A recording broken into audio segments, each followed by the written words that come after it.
You need to hear about this. 72% of people are struggling with stress. 70% have at least one feature of burnout. And we are seeing a rise in mental health problems like we've never seen before. What's happening? So as a doctor, I can tell you that Dr. Aditi Nurikar is a Harvard physician, nationally recognized stress expert who is understanding and combating modern-day burnout.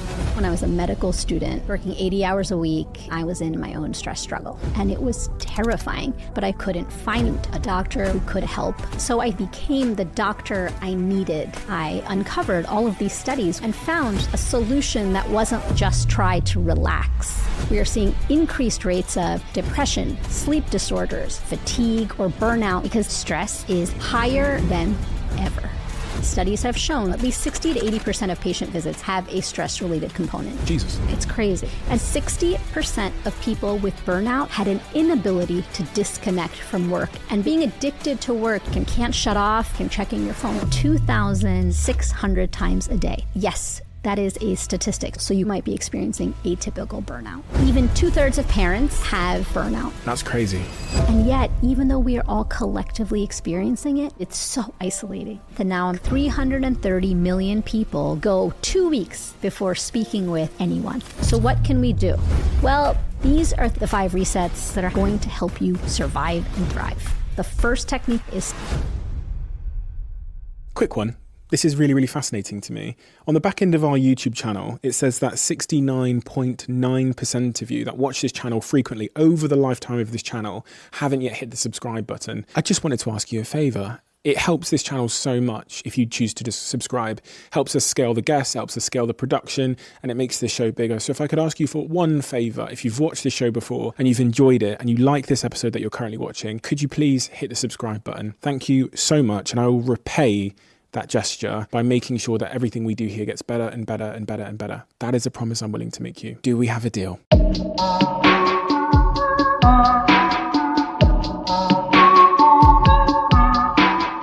Dr. Aditi Nurikar. Where does your story begin? And when I say that, I'm talking about the story that inspired the work you do on stress, burnout. There tends to be a catalyst moment in the experts that I speak to's lives where something happened which started a chain of events, the first domino that fell, which led them to be sat here. Where does that story begin for you?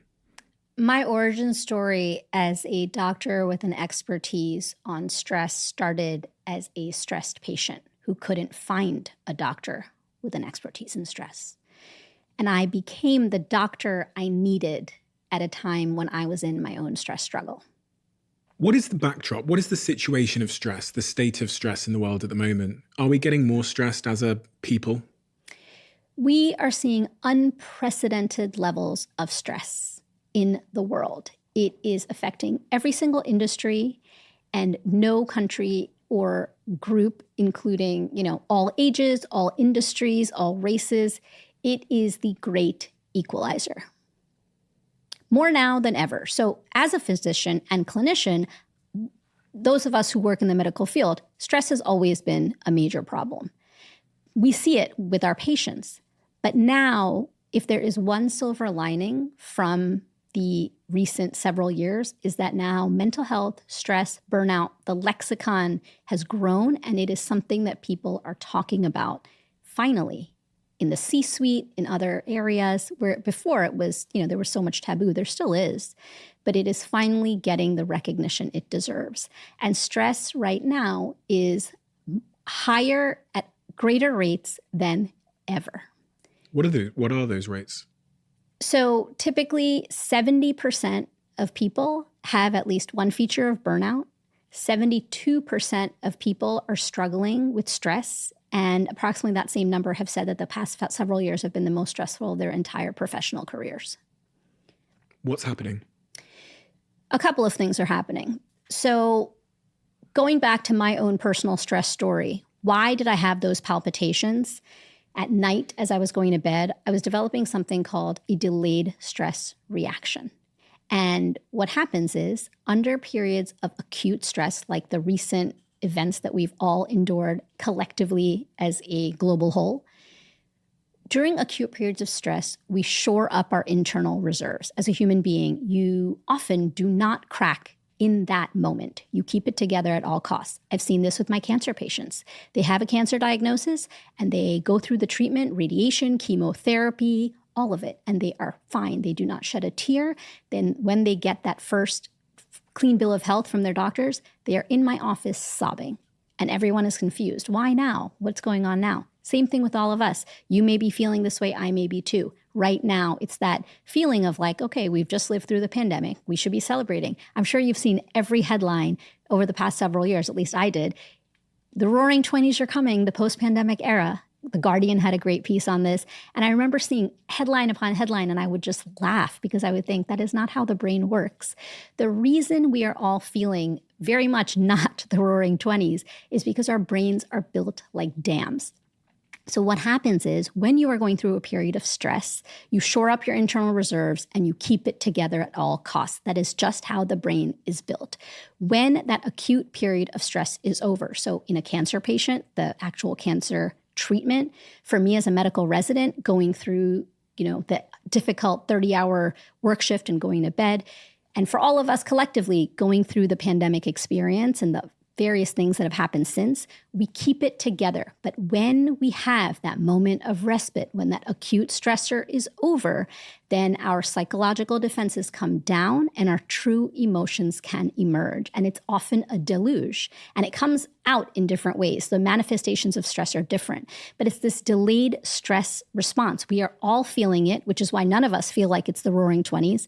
We are seeing increased rates of mental health issues, anxiety, depression, sleep disorders, stress-related disorders, and a general feeling of malaise or fatigue or burnout now, even more than we were back in 2020 or 2021.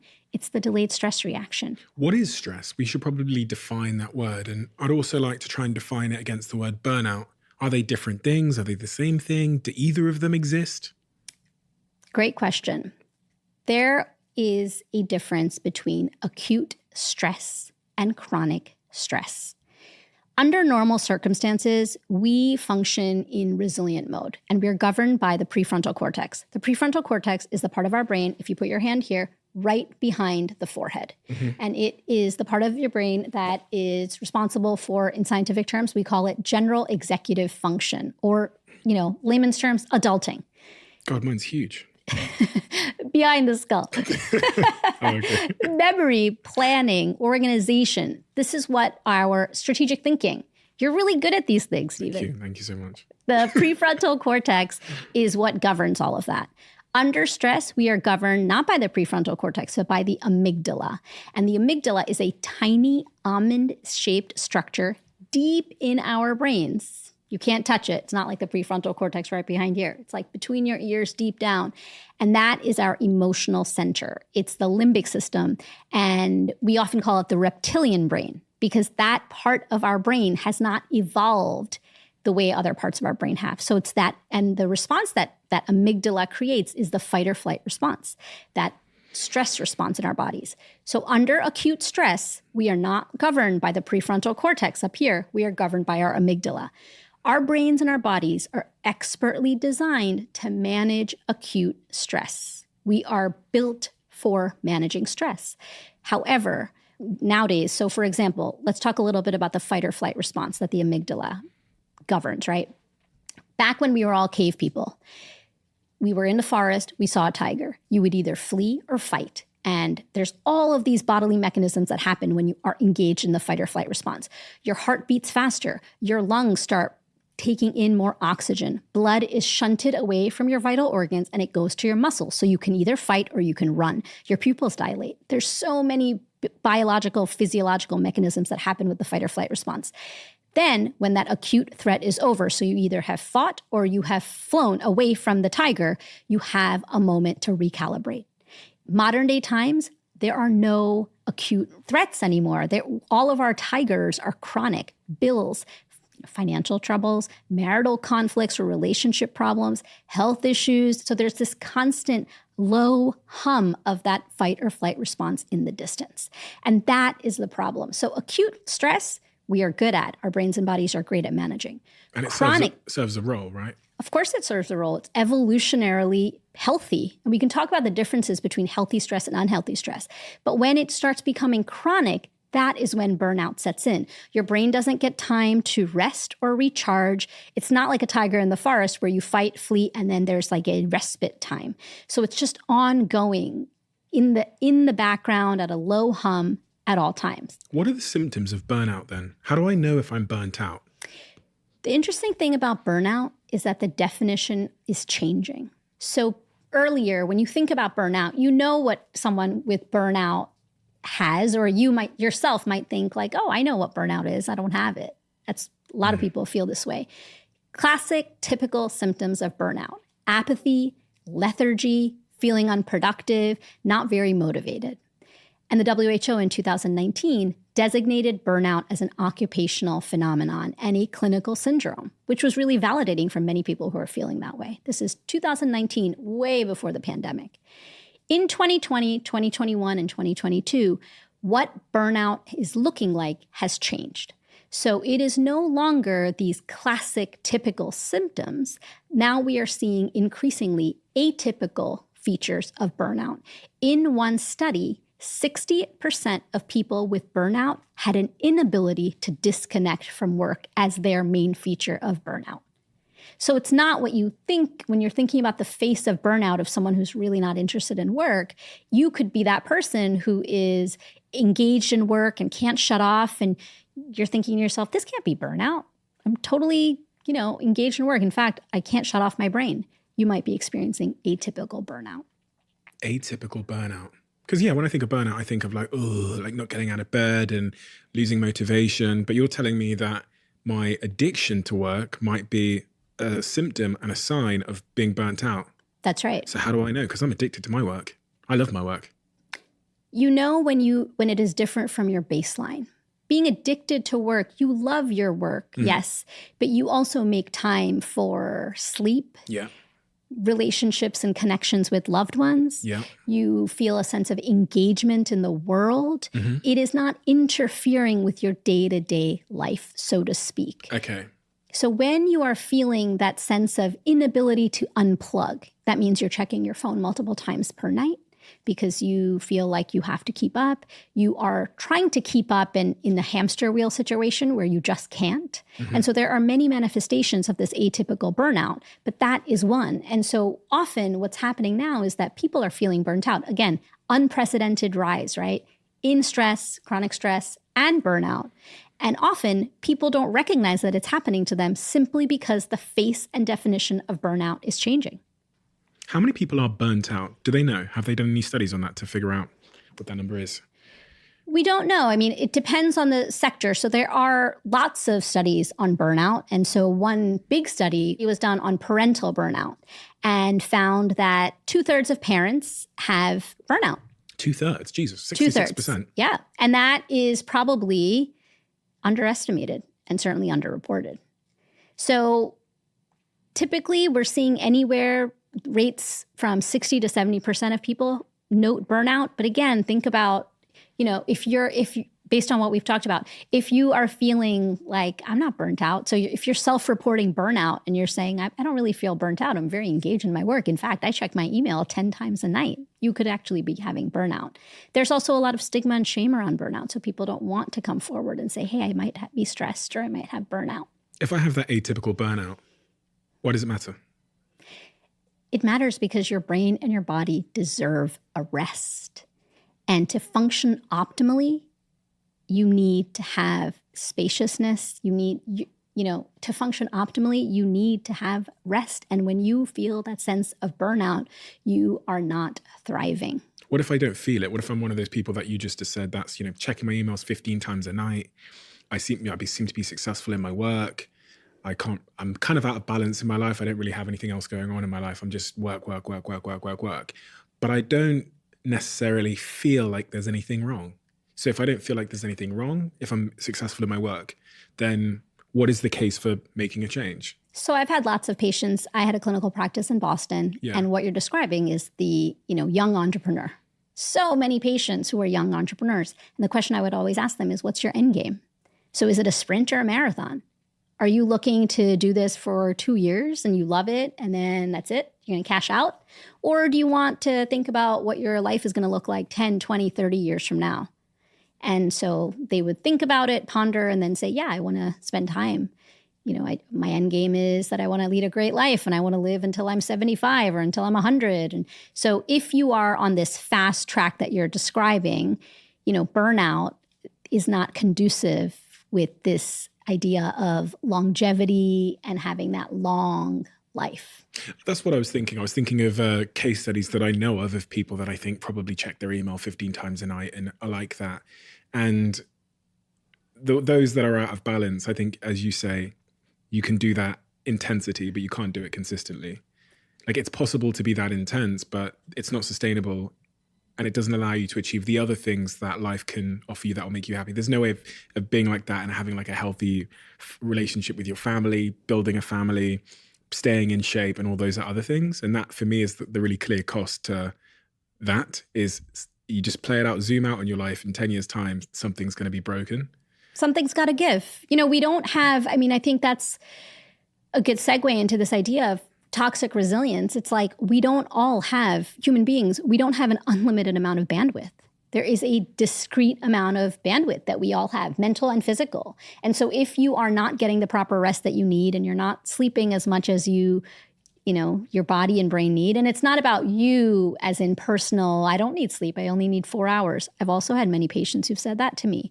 But your brain and your body do physiologically and biologically need a certain amount of rest simply for the cellular function to continue. But we've got those posters up in our kitchens, not my kitchen, obviously, but some people have their posters up in their house, the keep calm, carry on. That's like a hallmark of society today, is to just tough it out and carry on. And we're praised for that. We're praised for our resiliency. Resilience is a good thing, right? Beautifully said. Keep calm and carry on. Resilience, the true scientific definition of resilience, is our innate biological ability to adapt, recover, and grow in the face of life's challenges. But resilience doesn't function in a vacuum. You need stress for resilience to show itself. Without stress, there can be no resilience. So think of swimming. The swim instructor is the stress saying, like, you can make it to the other side. And your resilience is what keeps your head up as you're swimming while your arms are flailing. And then with time and practice, it gets better. What you're describing, keep calm and carry on, is a manifestation of hustle culture. And our entire modern society is built on this idea of toxic resilience. And so what is toxic resilience? You have heard the word resilience over your lifetime, and you had no real charge, right? Like, you would listen to that word and it would be like, okay, fine. And over the past several years, specifically 2020, 2021, it was like a real buzzword at the start of our quarantine. We're resilient. We're going to get through this. And it has been misused. And this is because of corporations and large companies said, you can work more. You're working from home now. Take on an extra project. You're resilient. It doesn't matter that you're doing childcare and working. You're resilient. And so you hear these toxic messages all of the time. Resilience went from being something that's true, which is honoring your boundaries, making space and time for rest and to recharge, focusing on a sense of self-compassion, and understanding that you are a human being with limitations. That is true resilience. Toxic resilience is productivity at all costs, a mind over matter mindset, and what many of us think of as true resilience is in fact toxic resilience. We are taught from a very young age that dealing with discomfort and being okay with discomfort is what resilience is all about. And I am here to debunk that, because absolutely not. Resilience is our innate biological ability, but it also needs rest and recovery. It is not meant to be toxic. But being resilient, is that a good thing in your view? Being a resilient person? Being Not in the a biological context. I mean, being psychologically resilient. Being resilient is an excellent thing to be. It is something that we can learn how to be better at. And yes, true resilience is wonderful. The challenge right now is that many of us hear the word resilience and we bristle at it. I do. when I hear, the messaging of toxic resilience, no one calls it toxic resilience when they're giving you that messaging. They just say, hey, it's the resilience. It's cringeworthy, right? Like you hear it like, oh, be more resilient.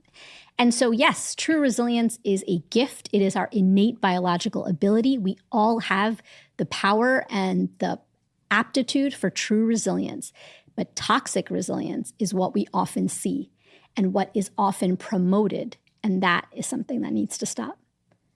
Do you think people are getting more or less resilient with the nature of the way that the world is? I often have the conversation about whether, the boomer generation are more or less resilient than the Gen Z or whatever's coming next. What's next? Is it like Alpha? I think it's Generation Alpha.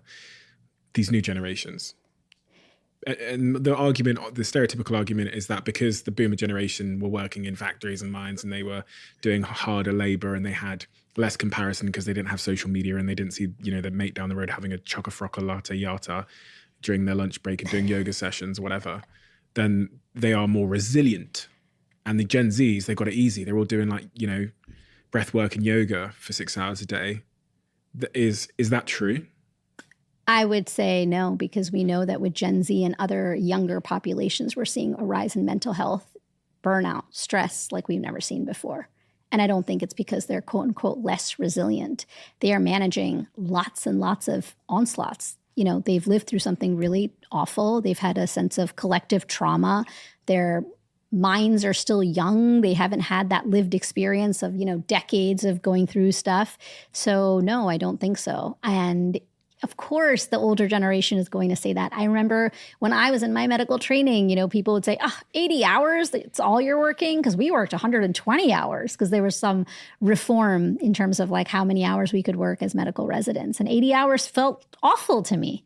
And so I think it's important to validate and normalize people's difficult experience. And it's not about what happened to you, so in this example about prior generations, it's about helping people feel a sense of validation, because if you need to name it to tame it. And so, for example, when you are going through a difficult experience, like a young person, there's such a rise of anxiety, depression, stress-related conditions, sleep disorders, mental health challenges, physical health challenges in the younger population. It's not because they're not resilient. It's because they're living in a hyper-connected world, and that is causing all sorts of issues down the road for them, both mental health and physical health. So I reject this idea that the older generation was more resilient. They had less stimulation, and they had, different challenges.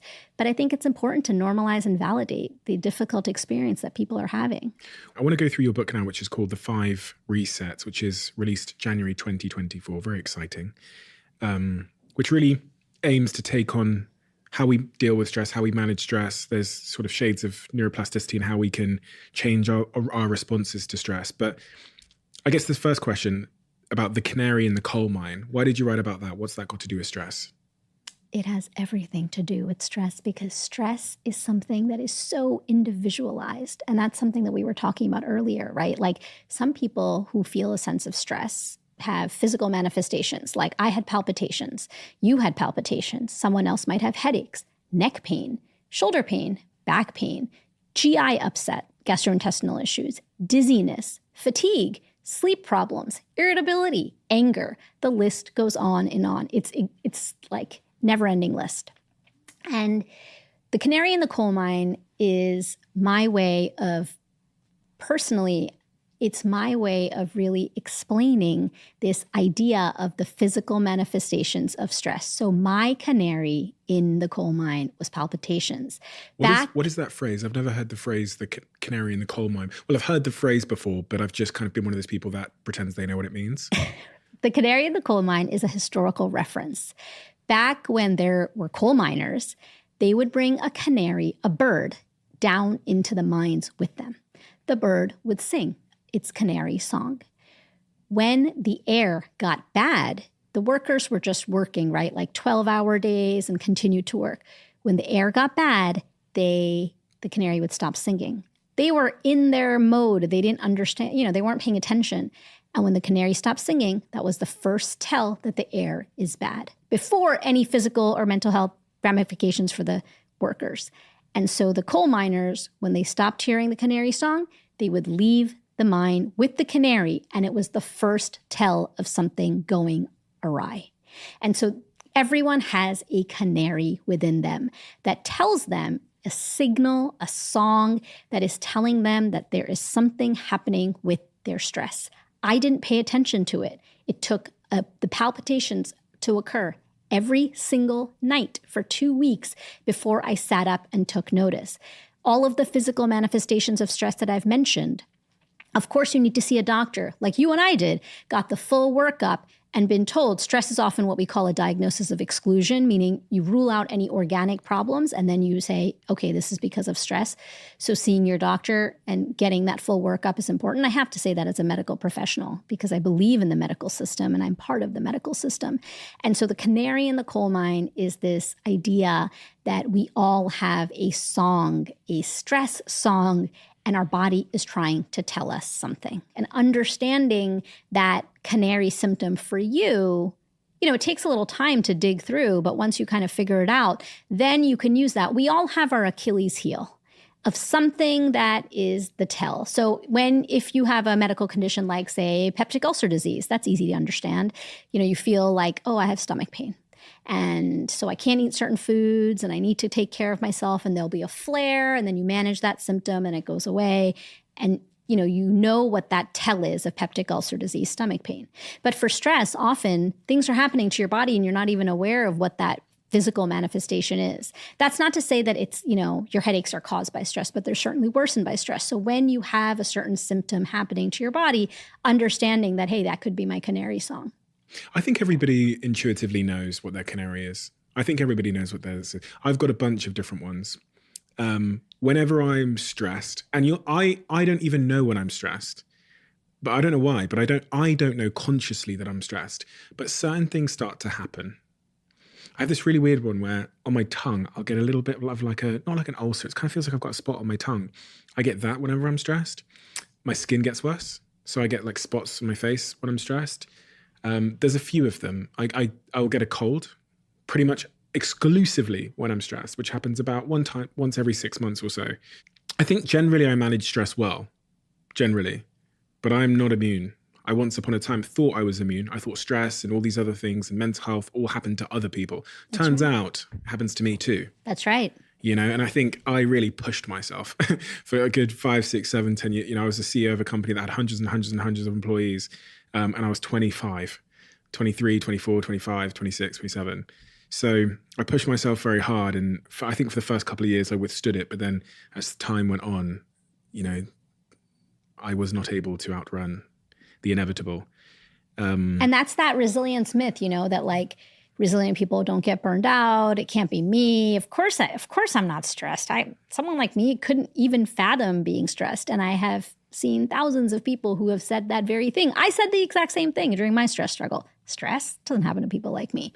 You don't want to admit it either, because there's an element of it where you go, I don't want to be fucking weak. I don't want to be the weak person. If I'm experiencing stress or I'm burnt out, then that makes me inadequate in some way. So I don't want to talk about that, But I think I've been a victim of that, like that pride, that ego, especially as a man and like a CEO and all of those things that are stereotypically, toxically associated with strength.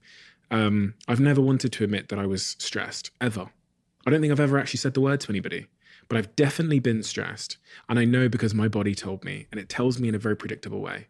That canary stopped singing. So I just think that's important because it's your mind-body connection. And once you see it, you cannot unsee it. It's like gravity. It's all around you. It's working in the background all the time. And then suddenly you start paying attention and it's like, oh my God.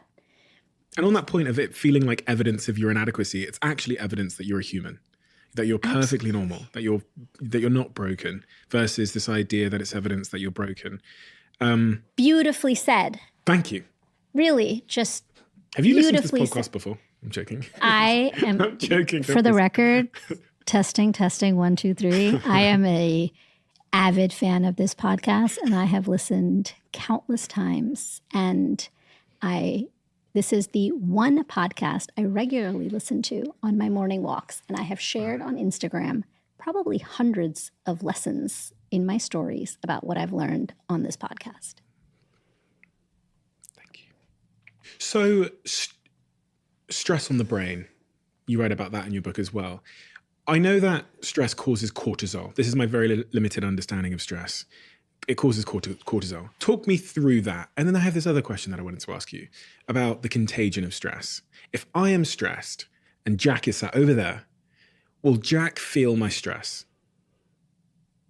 So let's talk about stress and the main highway of stress in the brain and the body. It is the HPA axis.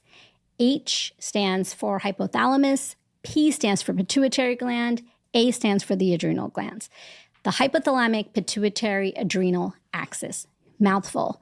But the H and P part of the axis is in your brain, and the A part of the axis is above your kidneys, the adrenal glands. And that is the information highway that is responsible for our stress response. It's all of the things that we talked about, the fight or flight response. It makes our heart beat. It makes, it does all sorts of stuff. The amygdala works in that HPA axis as well, and other parts of the brain, the prefrontal cortex, etc.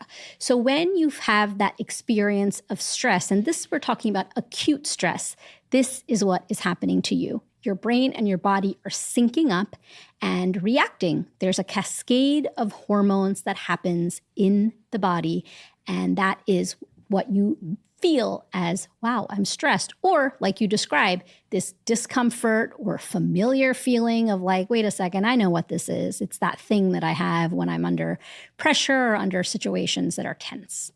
And that is the stress response. And that is essentially what is happening to our bodies when we are feeling that fight or flight syndrome. Unfortunately, what often happens with the amygdala is that while it is helping with this fight or flight syndrome and the HPA axis, it, with chronic stress, does not shut off. And that is the problem. So those hormones are just flowing through that highway all the time. And cortisol is our stress hormone, and it's all part of that as well, because cortisol surges during, adrenaline, noradrenaline, all of these hormones are working through our bodies and surging through our bloodstream. Cortisol is also a stress hormone. And so when we have chronically elevated levels of cortisol, all sorts of badness can happen. Is stress contagious? Because I was on Google and I typed in, is stress contagious? And it says that in a workplace, stress is contagious. Stress is not contagious in the way that you think of a virus or microbes are contagious, as far as I am aware. Now, there might be emerging data to suggest otherwise, but it is not like a microbe where like it's going to spread like a virus, that it's going to spread from me to you, for example. But because there are hormones, aren't there, that spread like pheromones? Is it pheromones? Pheromones, but that's different. That's like, that's more for like attraction, sex, and other things like charisma, etc. What is kind of contagious, and I want to use that word loosely, is like emotion. So yes, creating a toxic environment, right? Like we call it in pop culture like a vibe, like that person just didn't have a good vibe. What's really interesting, and it's anecdotal, there isn't a ton of research to support this, but I find this fascinating, that the heart has an electromagnetic field that extends 15 feet.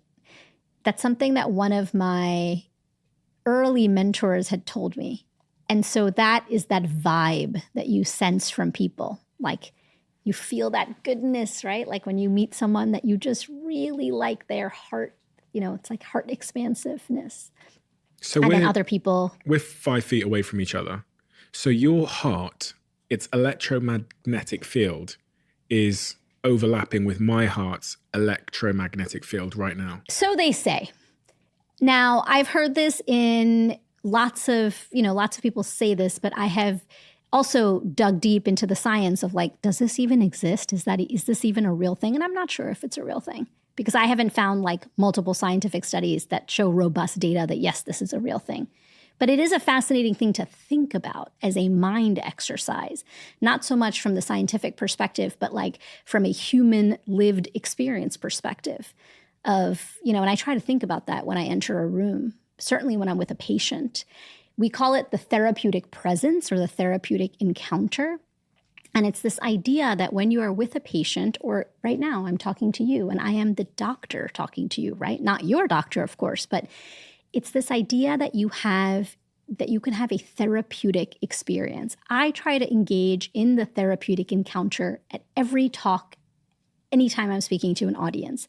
I want people to leave feeling a sense of healing. Healing and cure are two different things, by the way. So I'm not saying like, we're going to talk and then it's like you're going to be cured of whatever illness you have. I can't wait. Get rid of some of those tongue spots. But it's like, it's this idea of like feeling that sense of healing, and it's the therapeutic encounter. There is science behind the therapeutic encounter. And what that simply means is that doctors who have that sense of therapeutic presence, you know exactly what I mean. You might not call it that. And then you also have had lots of doctors who've had no therapeutic presence, and you know what that feels like too. How does one get a therapeutic presence? It's something that needs to be cultivated. Of course, it's something that, you can have, but then you cultivate it with training and practice, et cetera. But the therapeutic presence, that therapeutic encounter has been shown to actually have health outcomes. So greater adherence, to medication, tighter glucose control, decreased asthma flares, like real concrete health outcomes when you have a therapeutic encounter in that doctor-patient relationship.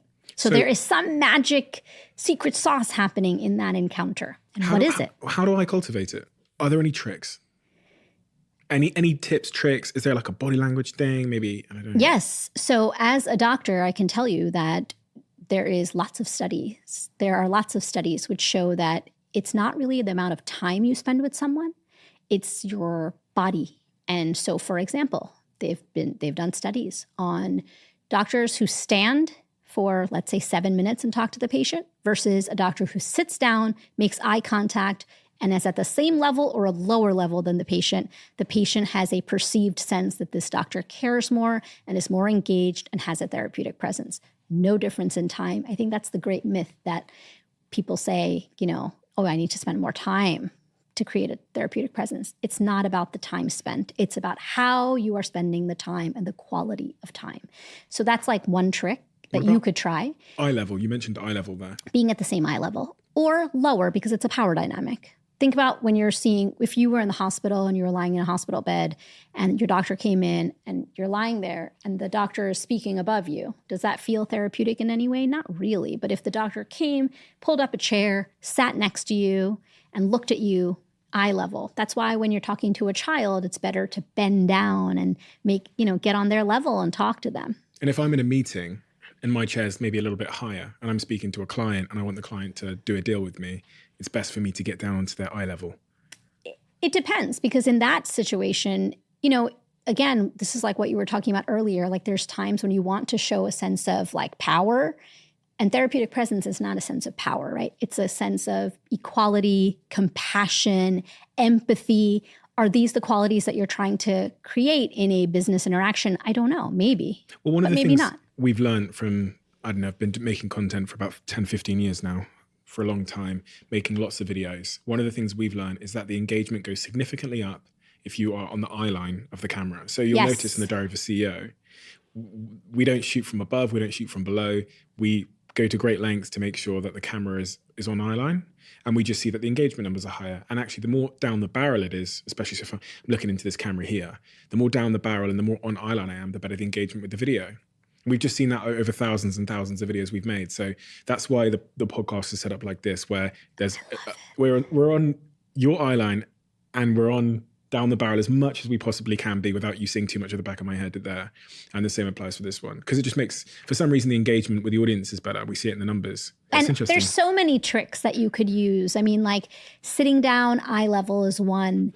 Mirroring, also something else. This is not related to stress, but it's like mirroring. So for example, as I'm talking to you, as you're talking, if I do this, and then you're like, oh, this person is like totally following me. I don't think you lost your mind.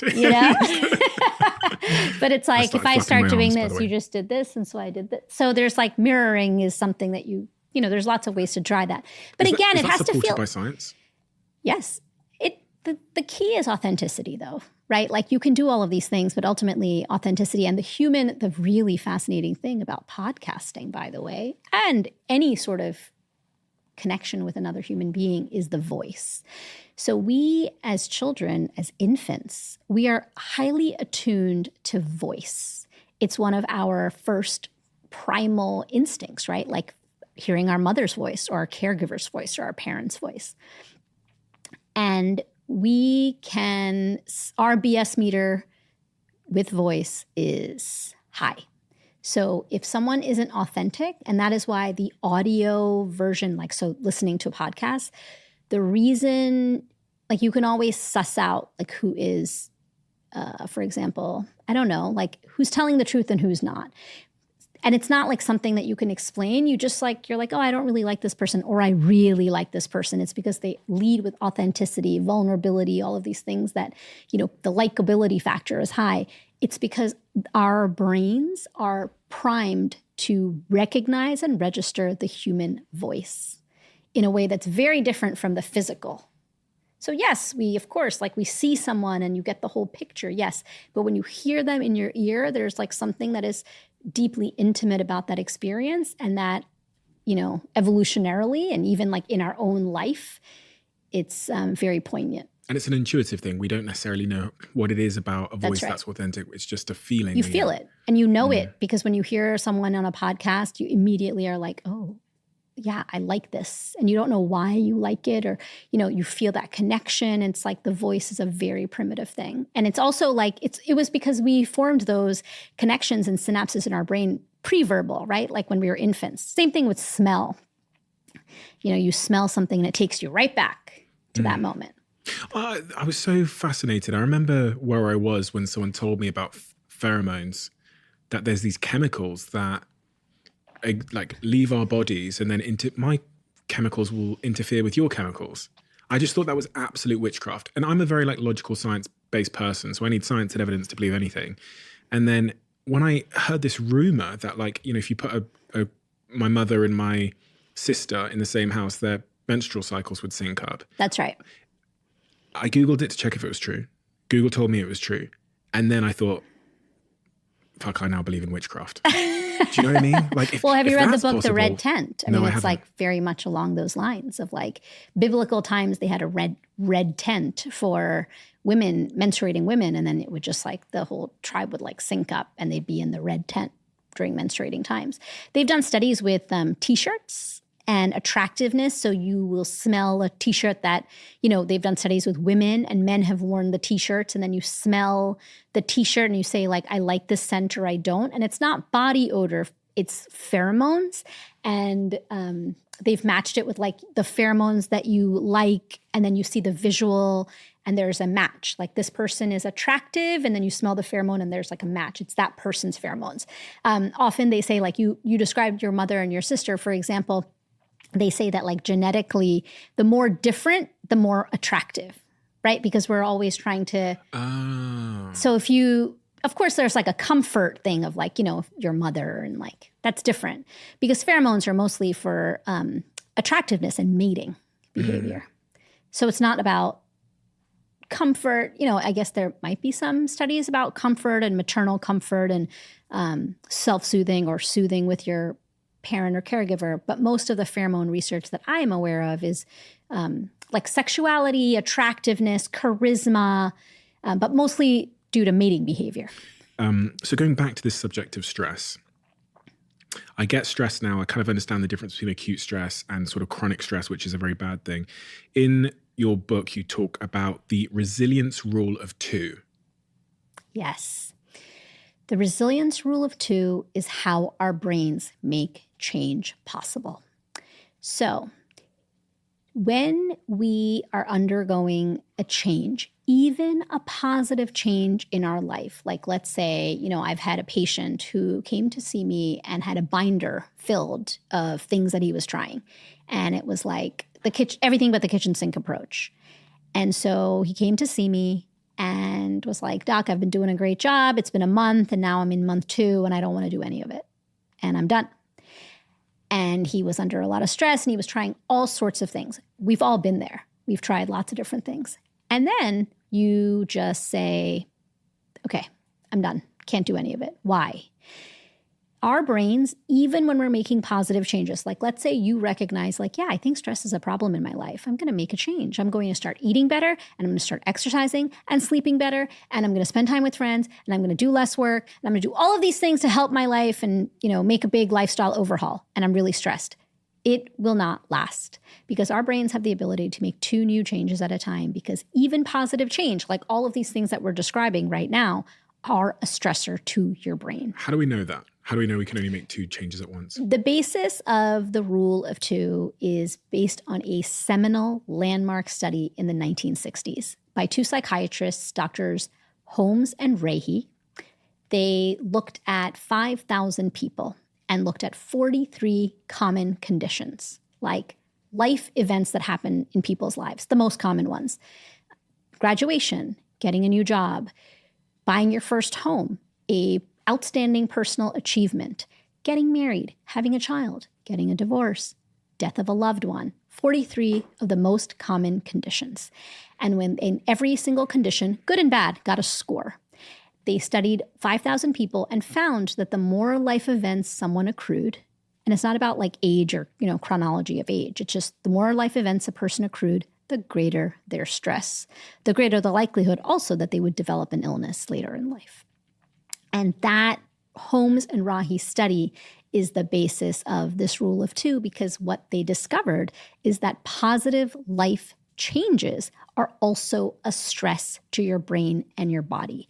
And that is because there is a certain level of adapting. There's a certain level of human adaptation that needs to happen with something positive and fantastic that happens in your life to regain the stability that you had before. Think about your own life. There are probably so many examples. I recently moved into a new home.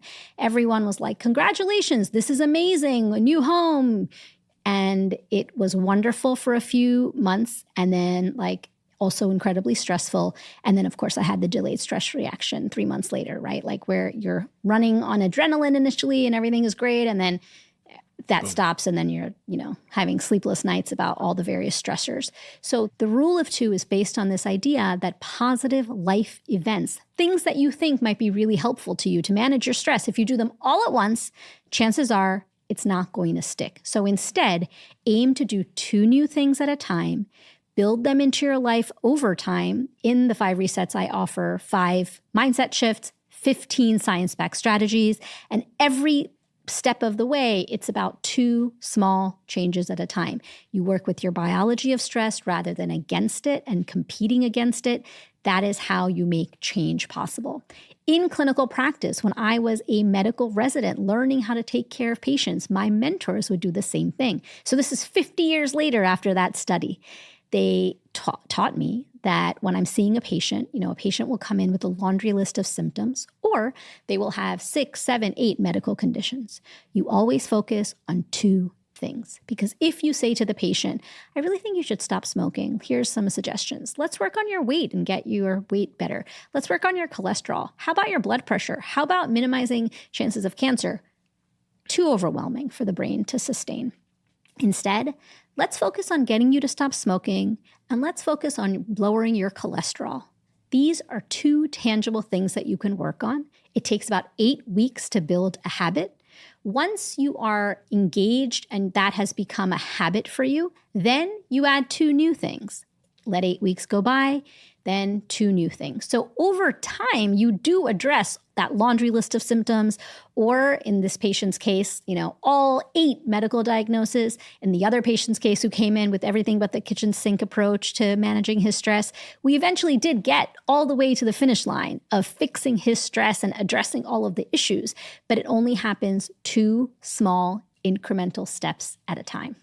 The 5 resets, the first of those resets is to get clear on what matters the most. When you are feeling a sense of stress, you are living in survival mode. You are governed by your amygdala. Its focus is self-preservation. You are literally living in the moment. Your prefrontal cortex is the area of your brain that, like we said, behind the forehead, that governs forward thinking, planning, organization. When you tell someone who is deeply stressed and in a crisis or fight or flight mode, oh, just figure it out. make a plan, figure out what's going to help you, and just do it. Mind over matter. None of that helps. It is also biologically impossible to think 5, 10 steps ahead when you are living in fight or flight mode governed by your amygdala. The first reset, get clear on what matters most, offers 3 concrete science-backed strategies that can help you when you are feeling a sense of stress and you're in fight or flight mode to help get out of your own way, create a roadmap and a plan forward. So it actively, by going through these strategies, you slowly get out of that amygdala mode and back to letting your prefrontal cortex take over. So how do I figure out what matters to me most? Is there a system? Yes. MOST is an acronym, M-O-S-T. And the book has a whole strategy of how to figure out what matters to you most. Because it's not so much what's the matter with me, it's what matters to me most. So when you shift that framework and stop blaming yourself and criticizing yourself of like, this, what's the matter with me? Why do I feel like this? Instead, have an external why. We know that when you have a why, you can get through things, right? Like you have a North Star of like, how do you want to get to that place? And so my job is to hold up a mirror and say, this is your why, because you figured it out using the strategies. The first reset will get you a clear plan and roadmap to that destination. So I'm going to do the first reset. So you have a stress score that you sort of initially do with your patients, right? So you figure out how stressed they are. That's right. There's some questions, I think, in the book, which I'll put up on the screen for anyone that's watching the video. These are questions you ask your patient to help them figure out their stress score. Yes. And then the first reset is really figuring out what matters to them, which is the acronym you're talking about, MOST. Motivating, objective, small, and timely. That's like what am I doing with that? So I'm setting myself a goal or understanding what goals matter to me. And I want those goals to be motivating, objective, which means can you objectively and easily monitor this goal's progress? Small is the goal small enough to guarantee success, and timely is the goal time sensitive. Can you achieve it in the next 3 months? I've had so many patients. When I was seeing patients in Boston, I have had so many patients who have been stressed and they want to feel better, but they don't know why.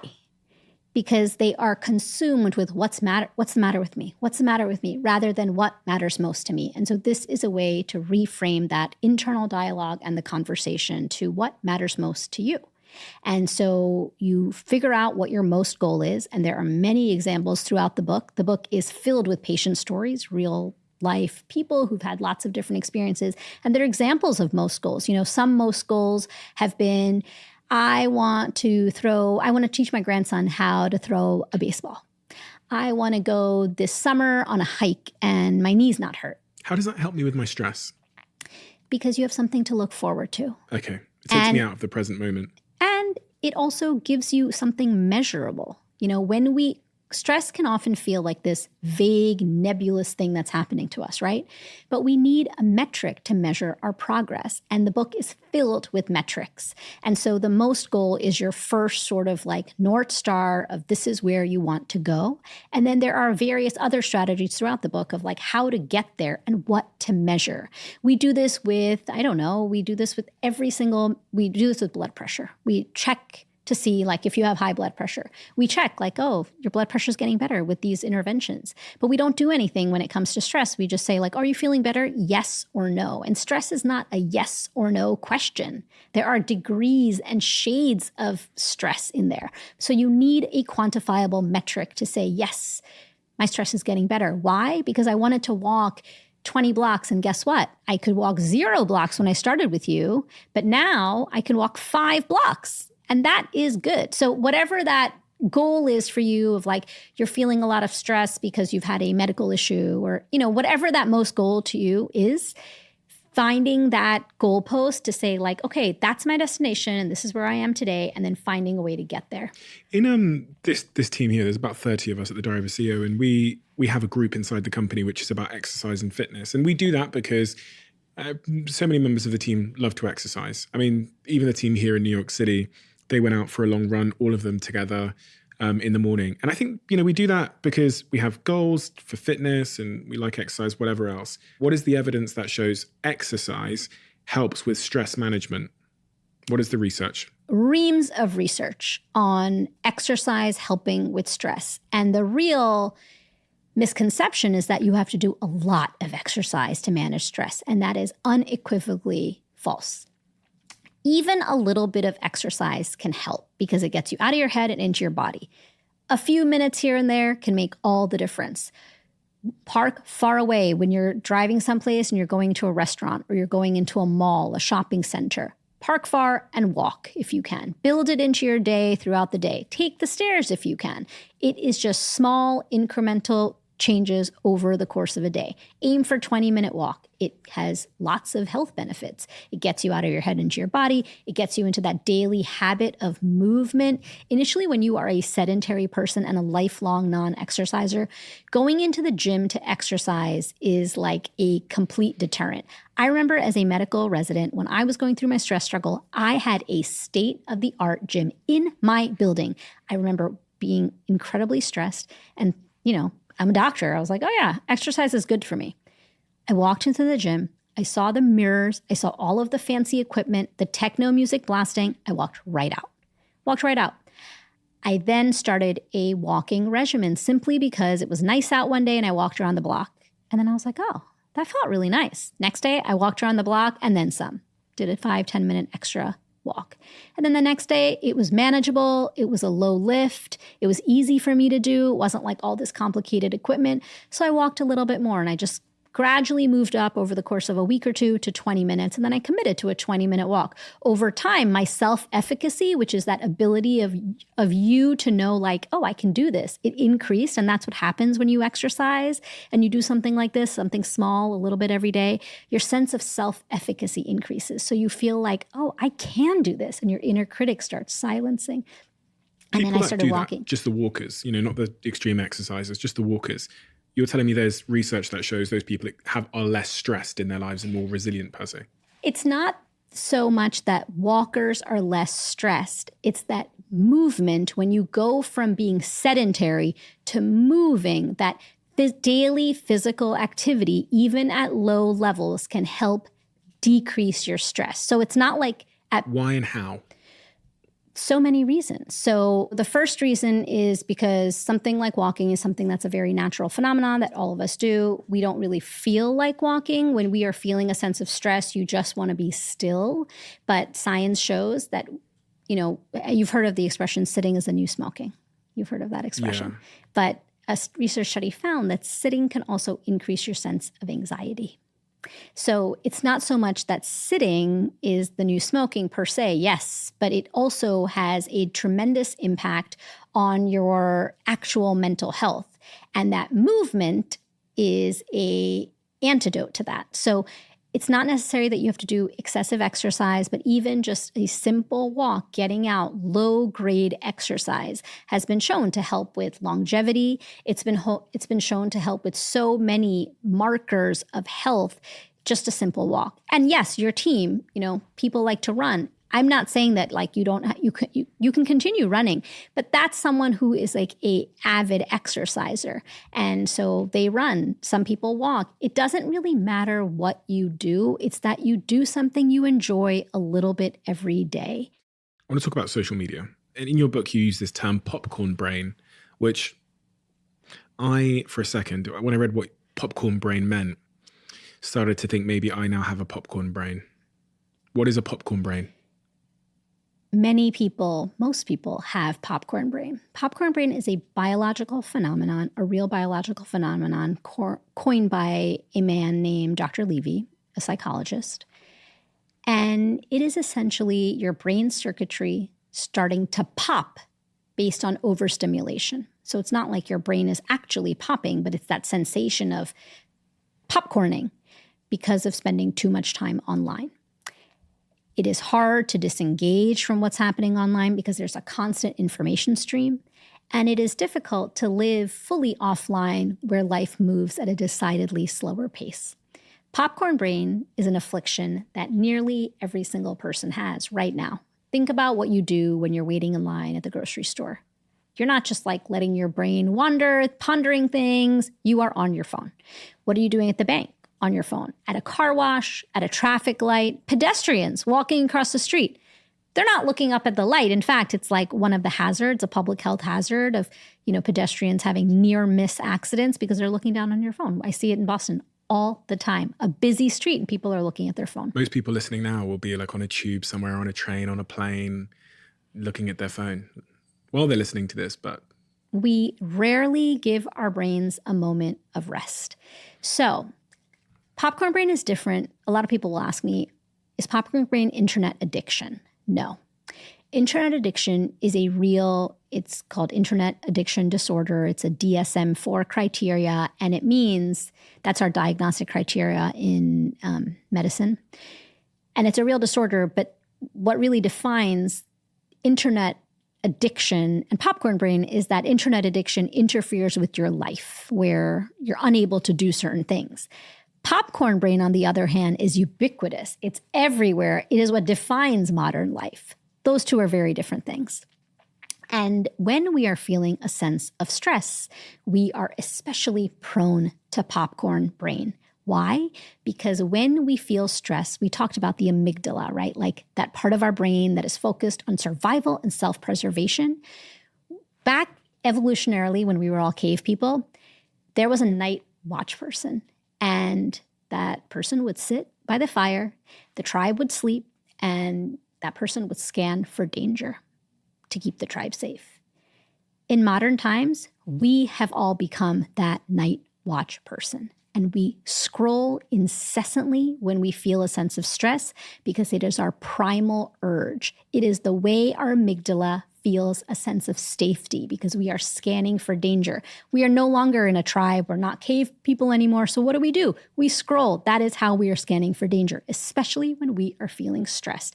In recent times, there has been a lot of bad news. In fact, it feels like the onslaught of bad news, one thing after another, whether it's a climate disaster or a conflict in a certain part of the world or something or the other is always happening now. The information stream, it is rapid and unprecedented. And so we are constantly scrolling and scanning for danger. And it's that primal urge to scroll. So the goal is really not to limit our social media use or media use because we know studies have shown that it is not about abstinence because that actually doesn't have a positive impact on our mental health or our well-being. But what does have an impact on our mental health and well-being is decreasing our reliance to our phones. Most of us check our phones 2,600 times a day. That is a statistic. 2,617 times a day is the average number of times a person looks at their phone. Think about that, right? The other thing you want to think about is when you're thinking about do I have a reliance on my phone? It's like the goal here is to reconsider your relationship with your phone. It is not about abstinence. We're not trying to become digital monks here. It's about creating digital boundaries. In every relationship in your life, you have boundaries. You have a boundary with your partner, with your children, with your colleagues, because relationships need boundaries, right, to thrive. Why don't we have a boundary when it comes to the relationship we have with our phone? There is no boundary. It is simply porous. We check in the morning, we check at night. What's the first thing you do when you wake up before your second eye is even open? You are scrolling. Studies show that 62% of people check their phones within 15 minutes of waking up, and about 50% check them in the middle of the night. I'm guilty of this. I'm not going to pretend I'm some saint here. I'm that person. I'm on the upper end of that scale. I'm glued to my phone. And you know what? When I'm stressed, I'm even more glued to it. That is facts. I tell you, when I'm stressed, I've got some bad habits. It's your primal urge to scroll. It's a feedback loop. You want to feel safe. Out the window. All kinds of bad habits that are... And we can talk about the diet piece Some of them we can't talk about, but we can talk about the diet piece. For some reason, if there's ever a time in my life where my diet slips, it's when work is hard or when when something's difficult in my life. That's when I just can't get out of that bad diet rut for just a moment. So we can do a small caveat because I think the social media piece is really interesting and what people, everyone loves hearing about that. The reason that you crave So emotional eating is what you're describing when you're saying that your diet goes out the window when you're feeling a sense of stress. And that is because your amygdala. When your amygdala, like I said, it's like I'm like a broken record when I say your amygdala is focused on survival and self-preservation. Your amygdala doesn't recognize a famine coming or bills or work stress, right? It's the reptilian part of your brain. And so it is focused on survival, and calories equals survival. So when you are stress eating or emotional eating, your body craves high fat, high sugar foods. That's just biologically what your body craves. And that is why instead of berating yourself and letting that inner critic really take off, like when you're craving, chocolate cake, or my guilty pleasure is tortilla chips. I just can't get enough when I'm under stress. What's your stress food? None of your business. Carrot cake. Oh my God, I didn't. Listen, I can't get carrot. So, carrot cake's not easy to get. You can't bake it yourself very easily. But I'd say like just things like that, like sweet foods are probably my thing when I'm really stressed. And sometimes I go through these periods, maybe once every like 3 to 4. I'm like I think generally if you see what I eat, I think I'm really healthy. I think I do what I say, but there are moments, And it should be that way because you're a human being and it ebbs and flows. And so you're not a robot, you're a mere mortal, as am I. And so even though I know all of the science, like put a chocolate cake in front of me when I'm stressed and I will, of course, it's my biology. Anyway, so we can talk about social media if you wish, but that is an important caveat because I think people often when you're stress eating and you're feeling a lot of stress, like you even said, right? Like I hate myself when my diet is off. Yeah, and I start beating myself up. I'm like, Steve, listen, you got bloody podcasts, there's people that follow you that like, I think like you got to live what you say. And then I'll just go through that moment of it's like, it feels like most of the time I've got my hands on the steering wheel and I'm in charge. And then once in a while I'm in the back seat and this car is on autopilot and we're just flying down the motorway and I'm like, Jesus, I'm trying to get back into the front seat and I'm struggling against, I don't know, the wind, the windows are open, shit's flying everywhere. And then eventually I get hold of the steering wheel again with one hand and then I can kind of pull myself back onto the steering wheel and we have another good couple of months, disciplines returns. And that ability that you have, that where you are able to get out of the back seat, get your whereabouts and get back into the front seat and the driver's seat, that time for you is likely maybe a week, maybe 2 weeks max. Yeah. And because you have all of this knowledge and you've done this before, it's a muscle, right? It like grows that sense of agency and like, I can do this. I know how to get this back on track. Yeah. For others who may not have the practice that you have or the knowledge, it takes a longer time. And that is what I am trying to work on, is like closing the gap between knowledge and action.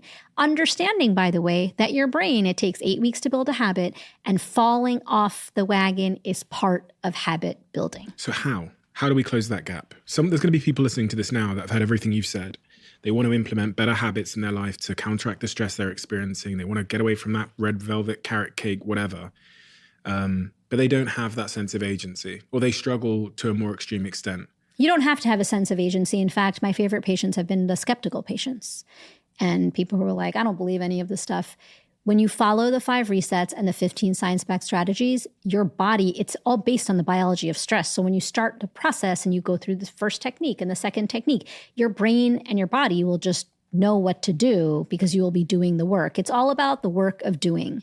And when you do better, you feel better. That's the mind-body connection. Your brain and your body are constantly speaking to each other. They're inextricably linked. What's good for your body is good for your brain. And when you do better, you feel better. But it's all in the doing and getting yourself into that moment of action when you have the information, but you need to act. It's all about keeping it smaller than you think it is. So it's not about going to the gym for an hour every day when you're stressed. Forget it. Your amygdala and prefrontal cortex will be duking it out for that one. No way, you're not going to go. It's like you're wading through molasses to put your sneakers on. But if you start small and say, I'm going to go for a 5-minute walk today, you'll do it. But sometimes it's so small that it's almost humiliating. It's so small that it seems trivial. That's how it feels, right? For 2 minutes, what's that going to do? 2-minute walk? That's going to do nothing. Trust the process. I'm not going to lose any belly fat with 2 minutes. It's not about losing belly fat. So the cosmetic promise of fitness has never propelled any of my patients from going from lifelong non-exercisers to exercisers. Taut bellies, muscular physiques, never the reason people exercise. People start exercising because those are all aspirational things. It's like they're out of reach. Most people who exercise, at least in my experience, who I have been able to convince to exercise, they exercise because of the mental health promise, not the physical health promise. In turn, they might have some weight loss. We know that even if you exercise on a regular basis and have no weight reduction whatsoever, you are still improving your cardiovascular health, your metabolic health, all of the other profiles. You can still improve even without any weight change. What my thing is about stress, right? So mental health. So that's just the physical health aspect of it. Even just a 2-minute walk can make a difference in your biology of stress. I read there was a study in your book about how just taking even a 10-second break from your work can have an impact on your stress levels. That study was done by Microsoft Labs. You know how we say you'll often hear oh, just take a break, and because we often, when we're feeling a sense of burnout, an atypical burnout, an inability to disconnect from work, right? And then it's how are you going to get yourself back on track? I call it the Goldilocks principle. I talk about it in the 5 resets.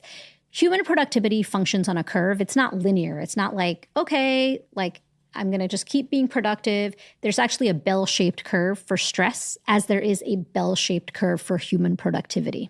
And so if you think about one side, the y-axis as human productivity and the x-axis as stress, it's a bell-shaped curve. So when we are to the left of the curve, we're not feeling very motivated, we're bored, we're apathetic, chances are you're not going to be very productive.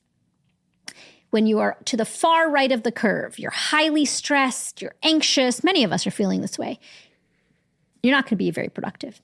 There is a sweet spot of human productivity right in the middle of that bell-shaped curve, and that is the Goldilocks principle, the just right part of stress and human productivity. Now, many of us are to the right of the curve. We are anxious and keyed up and stressed out, and we're not very productive. So how do we bring the science into everyday life and apply it to our life? We can't just chill out and go for a month to Bali for a surfing holiday. Wish I could. Can't do it. Can't, spend 6 months eating my way through Italy or hanging out in the Himalayas in a retreat. All of these things are my dreams. You have financial constraints, you have constraints with your family, obligations, all of these things. And so we can't do all of those things to suddenly scale back into that sweet spot of human productivity. So what can we do? We can honor our breaks. And there was a study by Microsoft done not too long ago, which showed that even taking 10-minute breaks, 3 to 4 10-minute breaks throughout the day, can have a cumulative impact on your stress and can help with your mood, productivity, sense of engagement. So it's not breaks are nice to have. They should be an essential part of your workday because it helps manage your stress in the workday. It is a way to honor your breaks, to get back into that sweet spot of human productivity so that you can have just right stress. And with that idea of just right stress, I want to make a point that not all stress is bad. Stress isn't the enemy. Our cultural perception of it is. There is good stress and bad stress. Good stress is adaptive stress. That's the scientific term for healthy, good stress. Bad stress is maladaptive stress. That is the scientific term. Everything good in your life was created because of a little bit of stress. You started this podcast, something really positive. You met your girlfriend, also something positive. You may have made a new friend as an adult, wonderful and positive. Cheering for your favorite sports team, also a positive thing. Now, when we think of the word stress in modern culture, we think about bad stress. Bad stress are all of the things that we already know, right? The feelings that we've talked about. But the goal of life is not to live a life without stress, because that is biologically impossible. Our brains and our bodies need stress to survive. It is to live a life with healthy, manageable stress. It's to move away from unhealthy stress back to healthy stress. My calendar, and people see my calendar a lot because we have this vlog channel. My calendar is full of just back to back to back to back meetings. I actually had a conversation with my assistant the other day. I was like, When you look at my calendar, there's actually not a 60-second gap between meetings, which means I'm continually like late because meetings always run over. And also you have to travel between one meeting to the next, or at least you might have to load up Zoom or something, which takes like 30 seconds. So I'm going to be 30 seconds late because there's not a gap. And when I was reading in your book about this Microsoft study that compared brain scans of people who were in back-to-back meetings with those who took short breaks, and they found that the group taking short breaks experienced significantly less stress, it made a lot of sense to me, because when I'm back to back, it's kind of like your kettle example. You have I'll put it on the screen, the kettle analogy of stress. I just feel like it's filling up with steam, And then in the kettle analogy, when the steam comes out of the nose of the kettle, that's kind of when you like let some of the stress out. So taking those gaps. Opening the lever. Oh, you can open the lever. That also lets the stress out. That's what I don't have on my day. I don't have breaks. Like when this podcast ends, right? People will come through this door over there, one by one, and Jack's laughing because he knows he's one of them. He's closer, so he gets in first. I have like 17 things that I need to do for these people. I won't even be able to make it to the toilet because someone's going to want me to review something. And that's my day every day. You have to build in breaks. And even if that means that you're putting it in your calendar, again, this study was 10 minutes. You can do as little as 10 seconds, that research has shown. Why? Because neural consolidation, again, a very fancy scientific term, but it simply means that when we are on the go and moving, we are not always learning. And so when do you want to learn? Neural consolidation means that there's information floating in our brains. And consolidation, your brain lays down, cements the information into knowledge, right? So there's information and knowledge. And neural consolidation is the process of the cementing of new information. And taking a break helps to do that. Wait, so if I'm listening to a podcast and something profound just gets said, I should pause the podcast and just wait 10 seconds to help with the neural consolidation. That would be wonderful. Interesting. As you know, this podcast is sponsored by Whoop, and people often ask me why I chose Whoop over all of the possible wearable options. And I've tried many of them, but Whoop for me stands out for several reasons. A, because of its non-invasive design. B, because of its unique analytics, and C, a membership model that continually evolves with the product. But the biggest game changer for me, which is reason D, is Whoop's ability to foster meaningful behavior change for me. With Whoop, I've been more attuned than ever before on how my daily activities can impact my sleep and stress levels. And their features like the Whoop Coach feature, which they recently announced, and the journal and the weekly planner have been instrumental in helping me to maintain health and fitness habits that I previously struggled to achieve consistency with. If you're looking to improve your health and fitness this year, beyond January, then you've got to give Whoop a try. Go to join.whoop.com/CEO and you'll be able to get Whoop for 30 days risk-free with zero commitment, and let me know how you get on.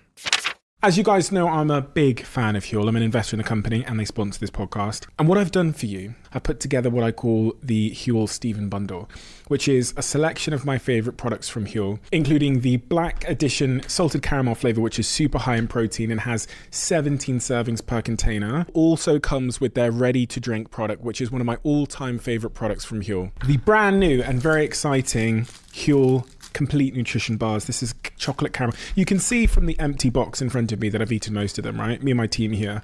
If you leave these on the counter for 5 seconds, they'll go. I'm going to say something I've never said. When Huel first made their bar many, many years ago, I tried it and I didn't like it. So I've never talked about it on this podcast. They've spent roughly the last 2 to 3 years making a brand new bar, which I absolutely love. If you want to order them yourself and get started on your Huel journey, the link is in the description below. In this podcast episode, wherever you're listening to it, there'll be a Steven's Bundle link, and check it out. Back to the episode. On this podcast, one of the things I came to learn about was this gut-brain connection. Yes. I think Tim Spector was one of the first people to talk about that, but many other guests have built on that knowledge. And now, if it wasn't for this podcast, I wouldn't understand the importance of the gut. I thought the gut was just where the food goes in, chemicals attack the food, processes it, poop, comes out the other end. What I've come to learn, which is really surprising and amazing, is that much of my mental health can be attributed to my gut. That is incredible. Isn't it? isn't it? It is newly emerging science.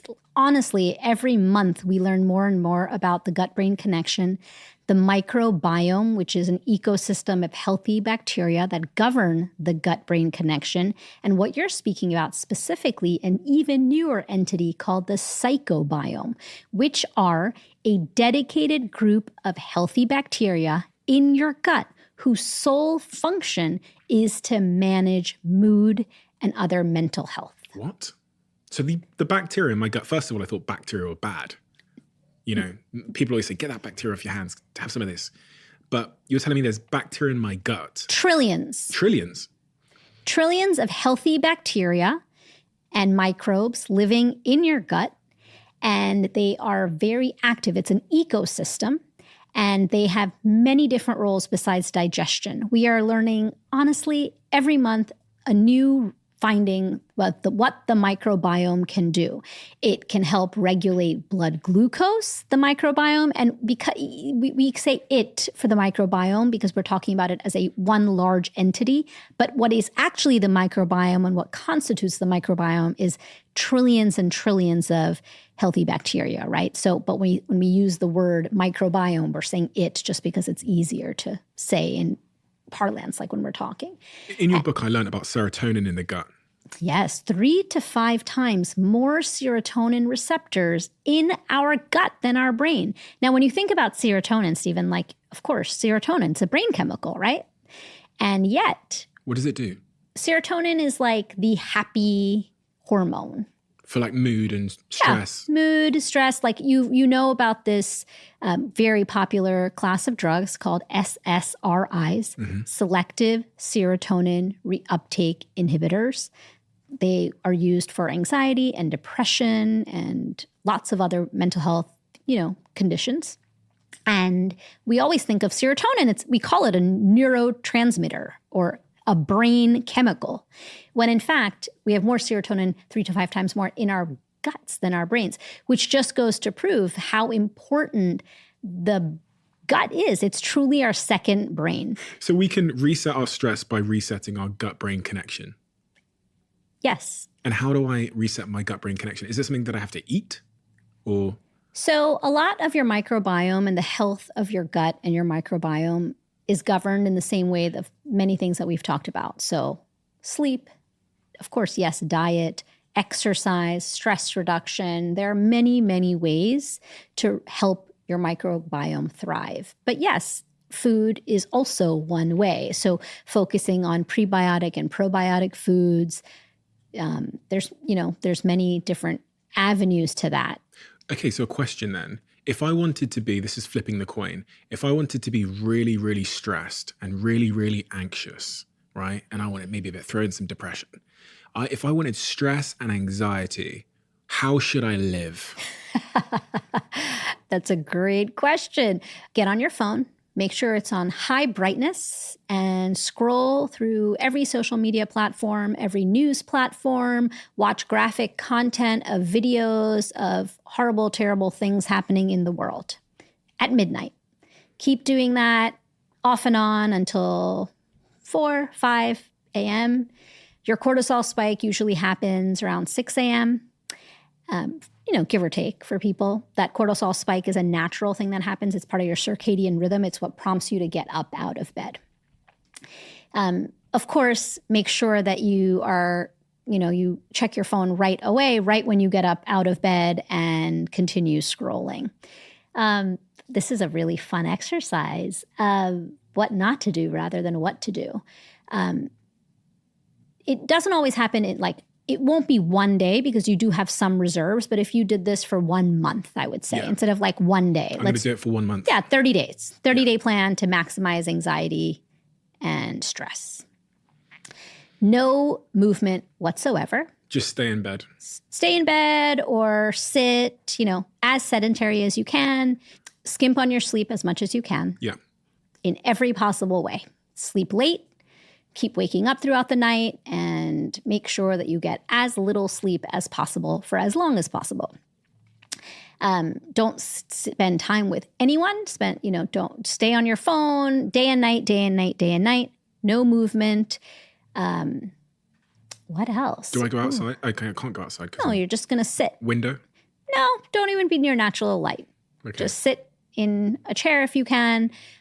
Make sure that you have, if you're on your phone, great. But if you have a TV on, make sure it's on in your bedroom too, on full volume all night long. That's going to make me stressed? Yes, it will. Keep it on like a news channel all night long. Okay.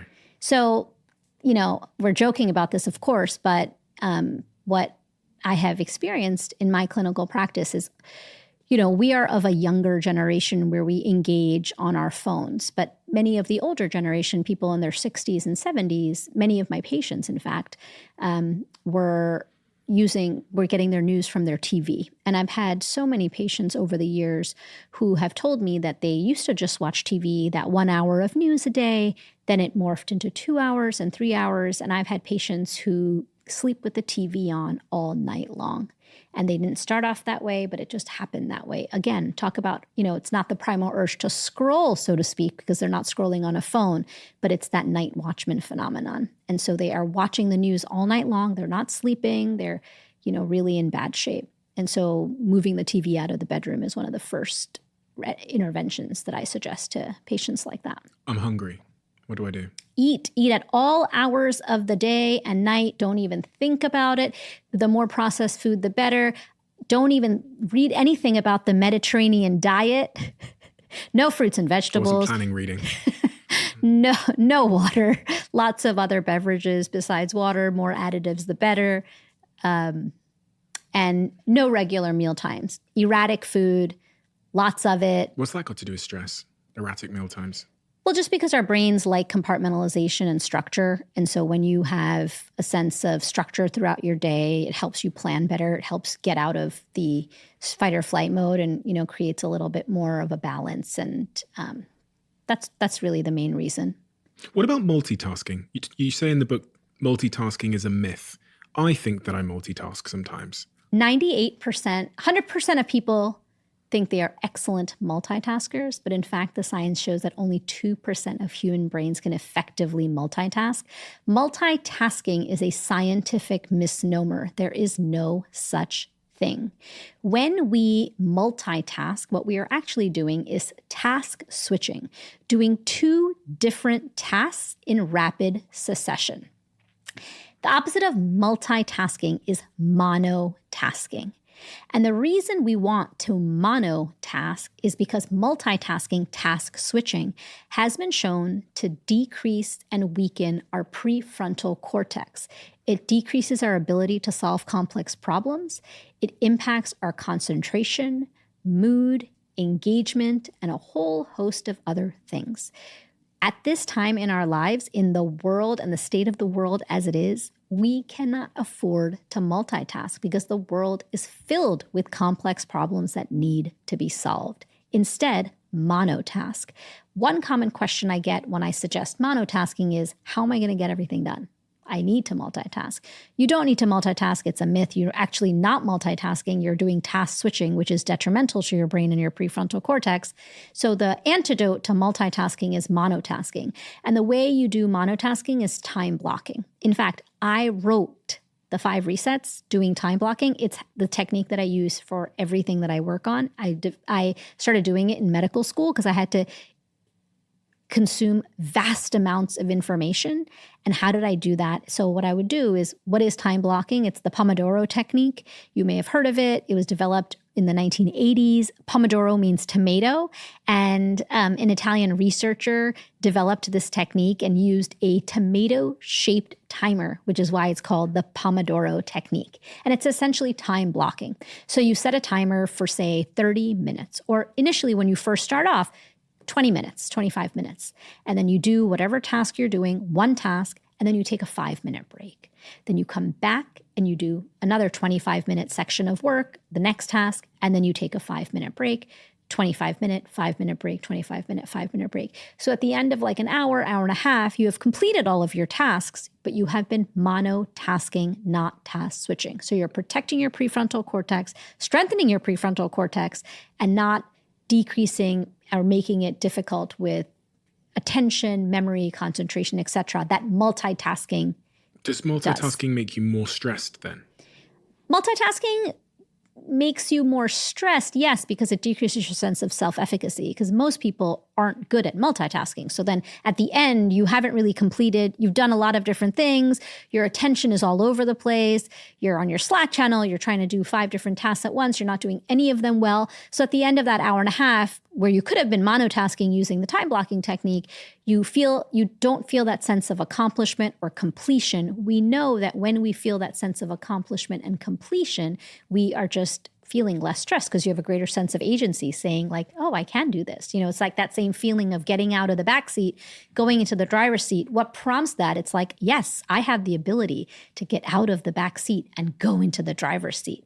That takes some chutzpah and that takes some agency and self-efficacy. So many people listening to this, and you talk about this in chapter 5 of your book, where you're talking about the third reset. So many people have that subtle, you talked about it at the start as well, that subtle humming of stress and anxiety in their life. It's just kind of like a background noise of their life. I have that sometimes, often. I have that subtle angst. One of the things that's really helped me, which you talk about in the book, is breathing and learning some practical breathing techniques, because you don't need to go to, a therapist or go to some yoga class to do breathing on your own, especially sort of short breathing techniques. What is the most effective breathing technique that anybody listening to this right now that has a little sense of angst could adopt instantly and repetitively as a habit in their lives that you've seen and that has been proven to be most effective in reducing that subtle angst? 2. First, diaphragmatic breathing. It's how we all breathe as babies, and somewhere in our adulthood or young adulthood, we lose our ability to innately do diaphragmatic breathing. But if you watch babies, diaphragmatic breathing is belly breathing or deep belly breathing. When people say belly breathing, I need you to explain this to me. How do I know if I'm doing it right? Put your hand on your belly. Yeah. One hand on your heart or one hand on your belly or both hands on your belly, since we're doing diaphragmatic breathing. And then you're going to take a deep breath in. Let your belly expand. Here, you're expanding your chest. But what I want you to do is expand your belly and then let it out with your lips. Purse your lips and get it out. So you're always inhaling through your nose and exhaling through your mouth or your nose, but you're doing it very slowly. So what you did initially is that you went with my chest. With your chest. And that's not diaphragmatic breathing per se. What you're trying to do is just expand your belly and then let it fall. And you want to get into somewhat of a natural breathing pattern. You're forcing it right now because we're doing this immersive instructional moment. But you can then, as you get better at it, you can put your hand on your belly, both hands. And as you're hanging out, talking to me, just let your belly rise and fall. Is there a speed in which I need to exhale? Not necessarily. You want to be as slow as possible. Some people, in some yogic traditions say like the exhale should be double than the inhale. The reason that breathing is truly a game changer when it comes to your stress response is because the breath is the only physiological mechanism in our body that is under voluntary and involuntary control. So as you're writing down right now, you are breathing. Your body is breathing. You're not even thinking about it. And then suddenly, if I say, hey, Stephen, want to try diaphragmatic breathing again? You can voluntarily start breathing again. It is the only bodily mechanism that is under voluntary and involuntary control. Your heart can't do that. Your brain waves can't do that. Your digestion can't do that. It's all involuntary, right? It's just happening. But the breath is the one thing that you can control and then let go, and it does it on its own. And the reason the breath is so powerful at mitigating the stress response and decreasing it is because when you are feeling a sense of stress and the fight or flight response, your breath involuntarily is short, in your chest, and rapid. It's like this. Right? You're stressed, your heart's beating. And that's also a physiological mechanism because your body's trying to get oxygen and you're anxious and your catecholamines and your cortisol and your heartbeat is racing. So you're breathing quick. And that is called fight or flight. That is the sympathetic nervous system. Your sympathetic and parasympathetic system can't be on at the same time. So when you start forcing yourself to take deep belly breaths, you switch your mode into the parasympathetic system And that is called the rest and digest system. And then that is what starts calming down your stress response in the moment. And the second important breathing technique that I would really suggest people try is stop, breathe, and be. It's a way to tap into your mind-body connection, and it can be really helpful. And the way you do that is, it was the first technique I learned, and you essentially just stop whatever you're doing, breathe, and be. It's 3 seconds. Typically, it's done. I did it when I was first starting as a busy medical resident. I did it right before I would knock on the patient's door of the exam room, and I would turn the knob. So I would stop, breathe, and be. I would knock and walk in. You can do it right before your Zoom meeting. Mundane, repetitive tasks is when stop, breathe, and be works best. You can do it throughout the day. You tap into your mind-body connection. You get a sense of presence. You take that mental break, and then you go on. So for you, Stephen, with your crazy schedule of not having even a moment, you could try stop, breathe, be before or after every single meeting as a bookend. And what would that do to my brain? That will immediately set off it'll go from sympathetic to parasympathetic. So it will flip the switch, and it will decrease your stress response in the moment. It will prime your brain and body for what's next. It will also help you in the moment because it will make you feel grounded and a sense of presence in the moment. So you stop, you breathe, and you be. And you can say that, whisper that to yourself as you're doing it. And then as you get better, you won't have to say that to yourself. I do it constantly. I did it right before I walked into this building, right before I sat down, as we were getting the mic fixed. Stop, breathe, be. Just keeps you grounded and in the present moment. It helps with the runaway train of stress, and it keeps you in right here, right now, and keeps your mind where your feet are. We talked about speaking to people when you're experiencing stress, but one of the things I read about in your book is the importance of writing, therapeutic writing, and how that plays a really wonderful role in limiting our stress. Is there any research that supports the fact that if I just go home and write, that I'll experience less stress? And if so, what is the research and what's going on there?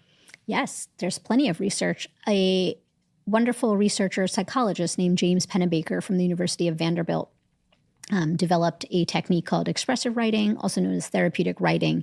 And the instruction is essentially for 4 days, write for 20 to 25 minutes, set a timer, and just write. No one's going to see it.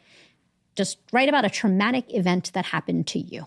So whatever that trauma may be, I talk about it in the book. It's like one of my patients who had a traumatic event, or if something's gone on this week for you that you want to work out, it doesn't have to be some deep-seated trauma. It can be like you had an argument with your girlfriend. You had something come up at work.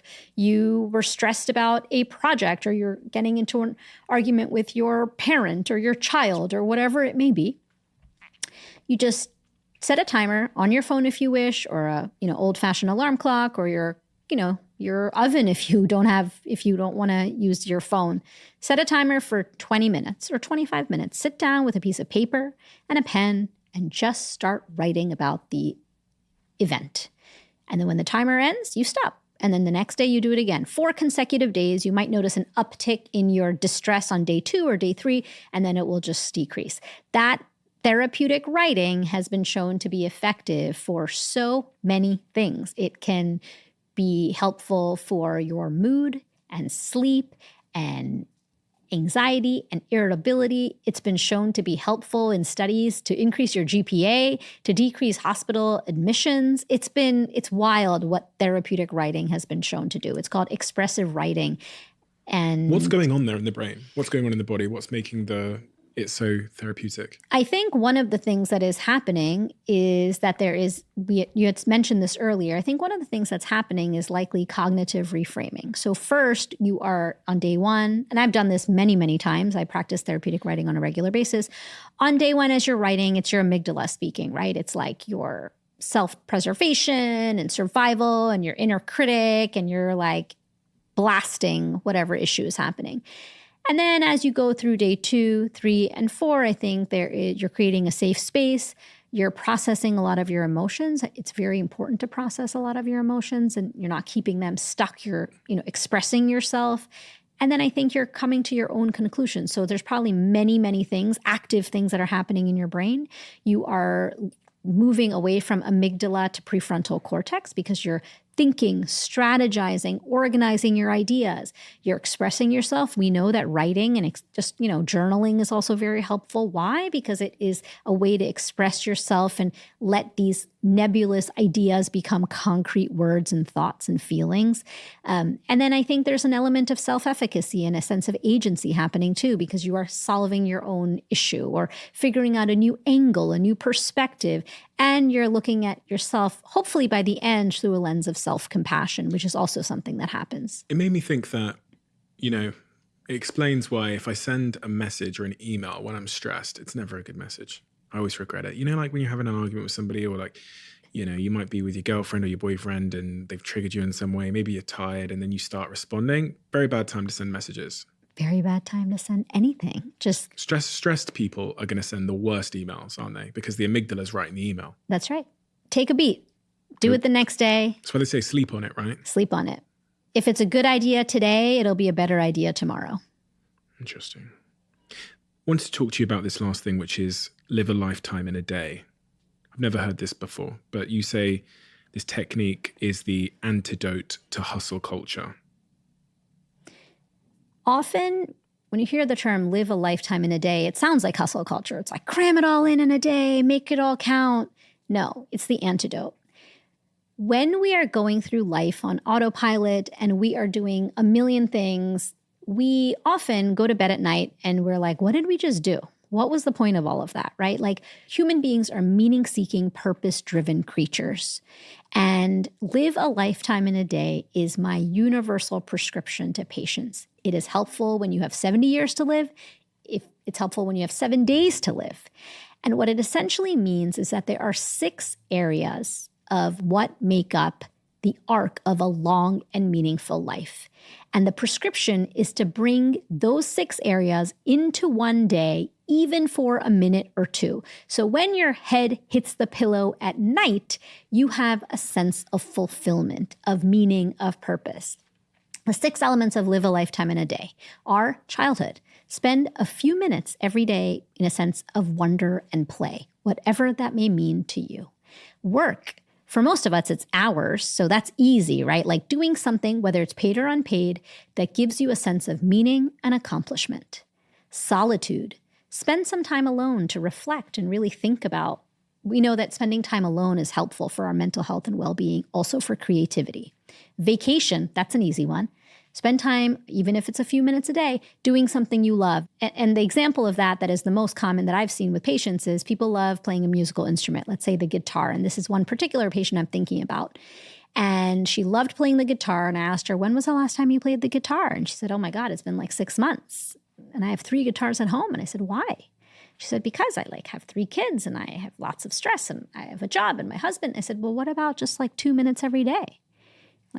Bring that into your life. You just do it for the joy of playing the guitar. And so she did every single day. And she played a song. And then over time, she played 2 songs. And then she started playing 30 minutes a day. But initially, it's like that, because we have that all or nothing fallacy. So we don't do it at all. Vacation, so build that in a little bit, something that brings you joy. Then family. Doesn't mean you have to have a family, but spend time in community with loved ones, engaging with some people, whether it could even mean a quick phone call. And then finally, retirement. Spend a few minutes taking stock of your day, figuring out what worked, what didn't. And then that is the prescription, essentially, to lead a wonderful, fulfilling life. So when your head hits the pillow at night, you feel that deep sense of satisfaction. You've hit all 6 areas. Even if it's a minute or 2, you're like, oh yeah, I spent some time in childhood. I spent some time, And that is the antidote to hustle culture, because when we are feeling stressed and burned out and always on the go and living with our amygdala, we often will be doing so much during the day, and then we go to bed at night and we don't feel a sense of accomplishment at all. And then you wake up and you do it again the next day. And so how do you bring in that sense of joy and meaning and purpose into our life every day? That's one way. What is the most important thing that we've missed? So we talked about popcorn brain, and that's what happens when we spend too much time on our phone. There's also this concept of brain drain. What happens to us and our brain power even when our phone is close by but not in use because of the sheer potential for distraction. So our phones are really powerful. They are not benign devices.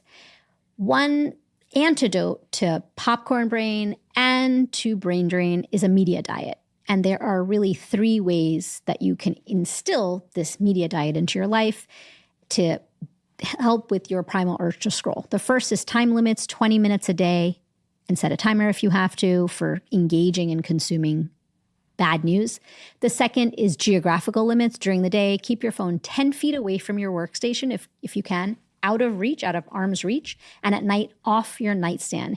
Keeping your phone off your nightstand could be the biggest game changer, because in the morning when you wake up, like most people checking their phone, instead you aren't just scrolling, you're getting up, maybe brushing your teeth, using the bathroom, and then you can engage with technology.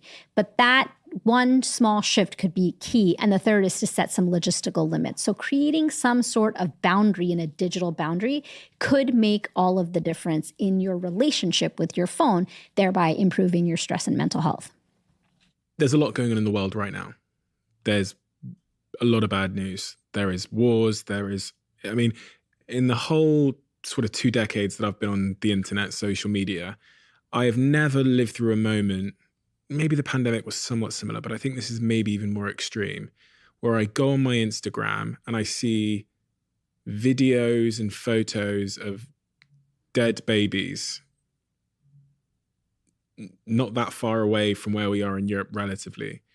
And there's a sort of trauma involved in that. So much so that the other day I walked into my kitchen and my partner was sat there and she's just crying and she's looking at her phone and she's crying. And, I put some things on her phone just to make sure that she wouldn't accidentally stumble across those things again. And then the next day we had the same situation happen where she was in the kitchen and she was very, very upset. She was, again, tears coming down her face. She's like struggling with it for multiple days in a row.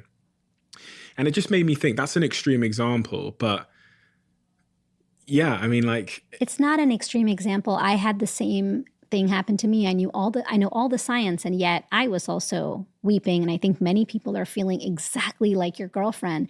And the science supports this. We're experiencing, in many ways, it's like the cycle of trauma. And a researcher who I spoke to for my book, Roxanne Silver, who is a psychologist in California, has shown through multiple studies that your risk of PTSD increases when you consume graphic images, even if the thing that you're consuming is happening thousands of miles away.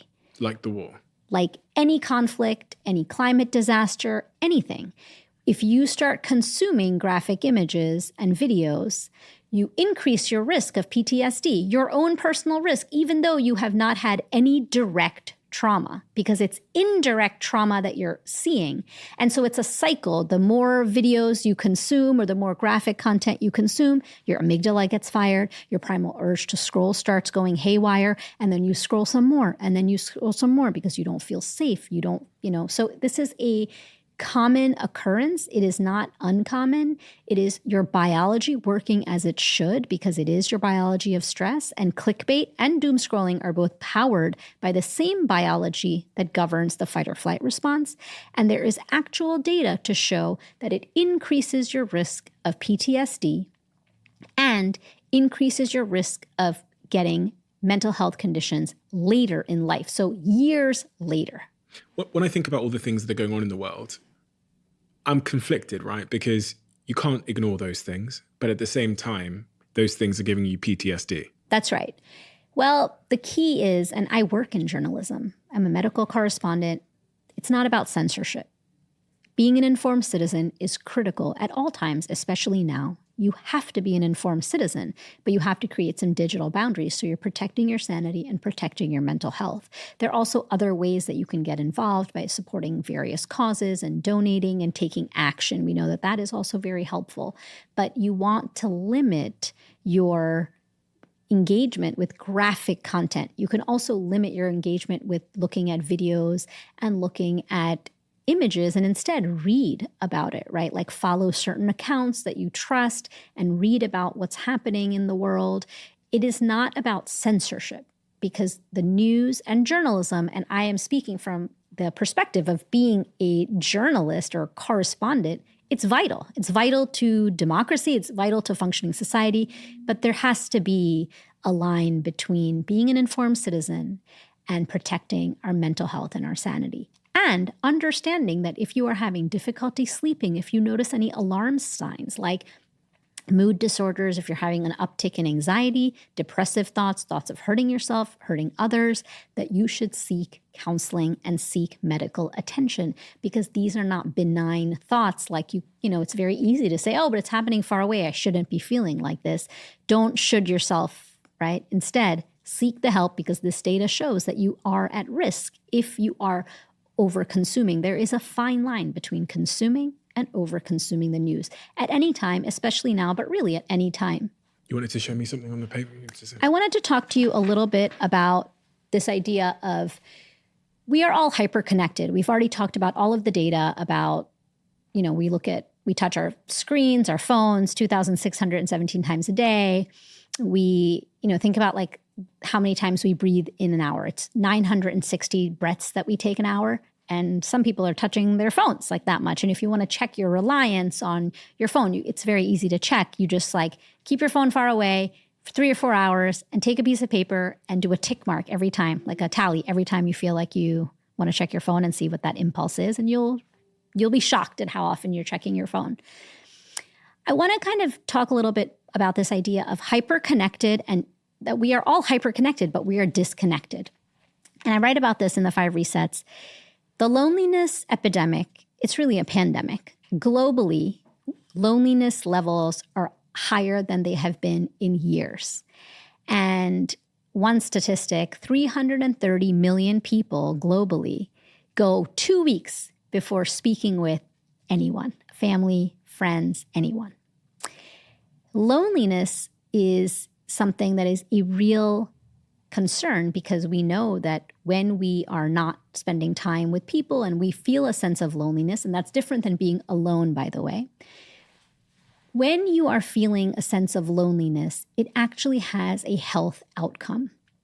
Loneliness has been found to be equal to smoking 15 cigarettes a day. It increases your risk of heart disease by 30%. It increases your risk of stroke by 30%, and it shortens your lifespan. So all to say that we are spending more time alone now than ever. And you could be an introvert, you could be an extrovert. It's not about necessarily your personality type. It's about feeling that sense of connection and community. And that is really an antidote for stress. We have a closing tradition on this podcast. The tradition is that the last guest leaves a question for the next guest, not knowing who they're going to be leaving it for. And the question that's been left for you is, this is a great one for you, I think. What idea that you once held to be true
turned out to be entirely false? I love this question, and I've thought about it so often, because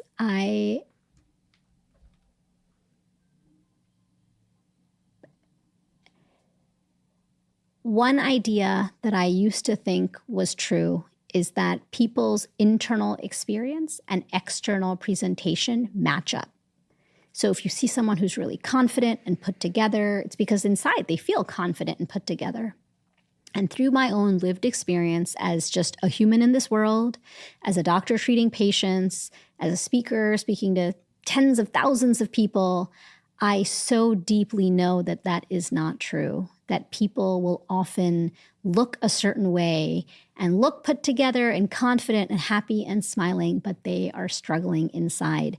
And so I try to do this, and it's a, corny cliche, but be kinder than necessary, because everyone is fighting a battle you know so little about. Thank you so much. Thank you so much for both the wonderful compliments you've given us on and off camera about what we do here, but thank you for helping us build this show, make it even better. The things that you talk about in your book are so timely. The subject matter of stress and burnout and resilience and all of these things are so timely. And reading through the book has helped me to reframe both my perspective, but maybe even more interestingly, some of my terminology. Because there is certain loaded terminology that we all use, and there's certain ideas we have about stress and resilience and stereotypes that are completely unhealthy, that I'm 100% guilty of using and furthering.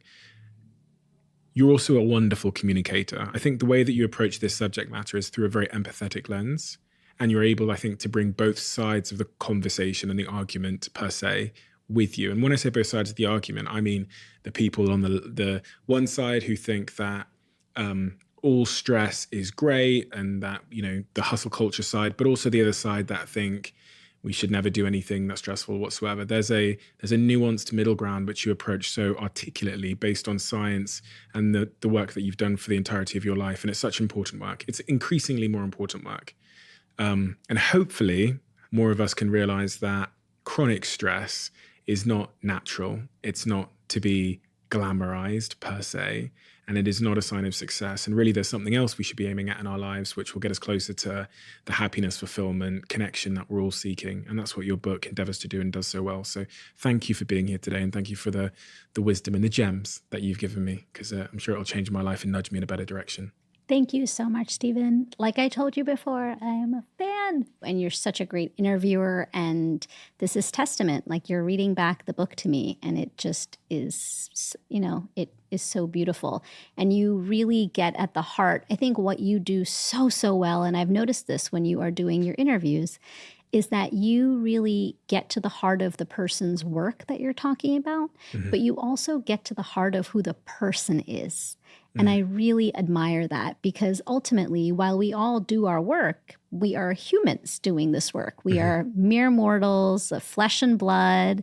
And I think that's something that you do so well, is that you really show the humanity in each person and their work, but it's so much deeper. And I think that's why your podcast is so successful. You share your own humanity and you bring out the humanity in the people you speak to. So thank you. Thank you. Thank you. Honestly, people say to me all the time, they're like, oh, you must get sick of hearing this and all that stuff. But every single time I get feedback, it really does. There's not been a time someone's given me feedback on this podcast that I don't feel like I've learned something. And in that, what you just said there, I learned something again, and it's reinforced something that I believe. So thank you so much for sharing that. You didn't have to. And thank you for being here. And this is the start of our relationship, and I'm looking forward to the rest of it. Thank you. It's really rare to be a fan of something and then do it and have a greater esteem for it afterwards. And that is what has happened today, my friend. Oh, wow. Thank you. Come give me a hug.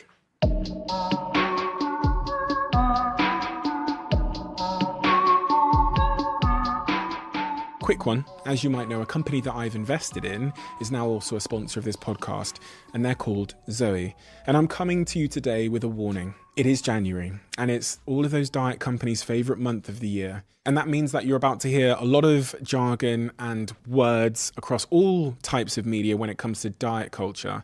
Please don't get caught up in the fads. When it comes to your own health, you must listen to experts. And that's exactly what Zoe has. Zoe isn't about restriction or removing foods from your diet. It's about building sustainable daily habits that will make your life better forever. They'll help you to discover how eating in the right way for your body with what they call personalized nutrition will have you feeling the benefits almost instantly and far into the future. If you're looking to pick up new habits this year, then use my code CEO10 to get 10% off of your Zoe kit, and do it right now. Do you need a podcast to listen to next? We've discovered that people who liked this episode also tend to absolutely love another recent episode we've done, so I've linked that episode in the description below. I know you'll enjoy it.